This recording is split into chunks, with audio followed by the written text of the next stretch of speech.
Hi, my name is Sophia Swift, and I chose prompt number 1 for my essay. In her hand-knitted cardigan and her freshly trimmed gray clip silver bob, my 93-year-old neighbor, Miss Anderson, taught me more about life at age 4 than just how to color in the lines or tie my shoes. She taught me how to be me, red hair, freckles, and all. It's 2011, and we gaze at the Blue Ridge Mountains nestled in the summer sky.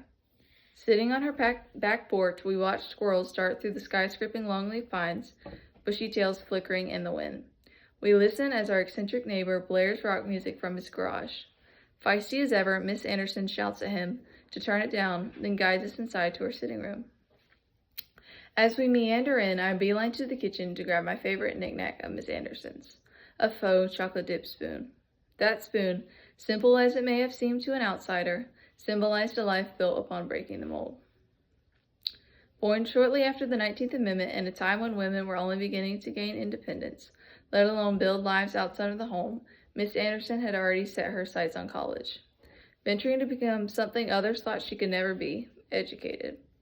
Raised in a western North Carolina town of less than 3,000, she knew attending Greensboro College in a city 20 times the size of her own wouldn't be easy, but she knew she would grow from it. A first-generation student, she was determined to work her way through and successfully complete her educational experience, holding multiple jobs to make ends meet. Endlessly volunteering in her community, whether by sewing heart-shaped pillows for open-heart surgery patients or knitting colorful quilts for her neighbors, Miss Anderson was ever committed to her community, a trait I gleaned from her early on, and one I hope to carry with me in my ventures as a nonprofit director, professor, and change maker in my community. 70 years later, as we sat on that faded beige striped couch, I didn't know it yet, but Miss Anderson's independence was having an impact on me even then. Witnessing her living life the way she pictured, able to travel to Rome at a moment's notice or buy 10 gallons of chocolate fudge ice cream without asking anyone's permission, inspired me.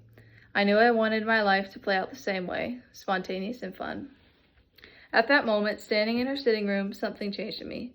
I began to see my life through a new perspective of my own, refusing to let age or gender determine my boundaries, just like Miss Anderson. Although to the untrained eye, Miss Anderson appeared to be an average elderly woman, she was anything but. She was self-assured, wise, but most importantly, she was different. And that chocolate dip spoon represented her fully, one unafraid to stand out from the rest. Miss Anderson's life didn't just inspire me, it showed me the broader picture of community involvement, a picture I intend to color in myself, this time outside of the lines. The end.